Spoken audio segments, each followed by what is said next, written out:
හිටපු රාජ්‍ය අමාත්‍යවරයෙකු වන සිවනේසතුරේ චන්ද්‍රකාන්තන් හෙවත් පිල්ලයන් විසින් ඉදිරිපත් කළ මූලික අයිතිවාසිකම් පෙත්සමක් සලකා බැලීම සඳහා ජූලි මාස 23 වනදා කැඳවන ලෙස ශ්‍රේෂ්ඨාධිකරණය නියම කර තිබේ.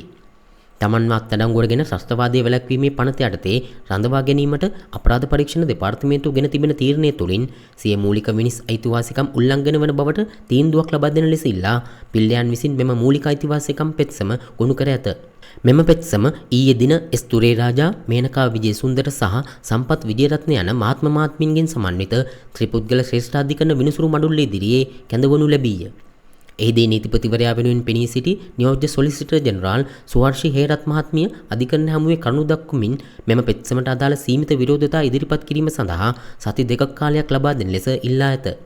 ඒ අනුව සීමිත විරෝධතා ඉදිරිපත් කිරීම සඳහා වග උත්තරකාර පාර්ශවයට සති දෙකක් කාලයක් ලබා දුන් ත්‍රිපුද්ගල විනිසුරු මඩුල්ල ඊට අදාළ ප්‍රතිවිරෝධතා තිබේ නම් එතැන් පටන් සතියක් තුළ ගොනු කරන ලෙසත් පෙත්සම්කාර පාර්ශවයට නියෝග කර තිබේ.